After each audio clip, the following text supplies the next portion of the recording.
જૂનાગઢ સ્વામિનારાયણ મંદિર ખાતે ભગવાનની મૂર્તિઓને ગરમ વસ્ત્રો પહેરાવવામાં આવ્યા.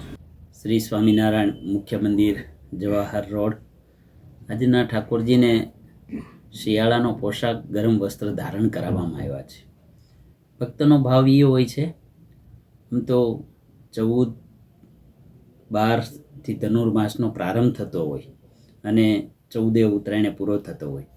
ધનુર્માસમાં ભગવાન વહેલા ઉઠી અને સ્કૂલે ભણવા જાય એવા ભાવ સાથે દરેક ભક્તોનો ભાવ એવો હોય એટલે સવારમાં ઠાકોરજીને સરસ મજાના અલગ અલગ વેરાયટીઓમાં ભોગ લગાવવામાં આવતા હોય છે અને ભગવાન વહેલા ભોગ ગ્રહણ કરી અને ત્યાર પછી ઠાકોરજી સ્કૂલે જતા હોય છે.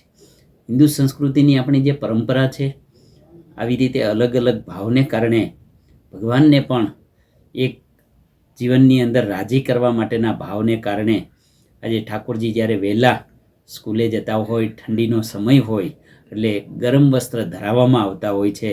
અને ઠંડીનો સમયને હિસાબે ઠાકોરજીને આજના દિવસે સરસ મજાના ઊનના વાઘા હરિકૃષ્ણ મહારાજ, રાધારમણ દેવ, રણછોડ ત્રિકમરાય, સિદ્ધેશ્વર મહાદેવજી, ઘનશ્યામ મહારાજ આદિ દેવોને સરસ મજાના ઊનના વાઘા ધરાવવામાં આવ્યા છે.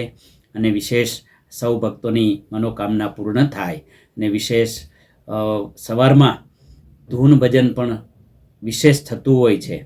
ધનુર્માસની અંદર ભજન જેટલું કરીએ એનું અનેક ઘણું પુણ્ય મળતું હોય. માંગલિક કાર્યક્રમો આપણા કોઈ થતા નથી હોતા, એટલા માટે પવિત્ર ધનુર્માસની અંદર બસ સવારે 1.5 કલાક સુધી અખંડ ભગવાનના નામ સ્મરણ થાય એની માટે પણ ભક્તજનો વિશેષ આવતા હોય છે.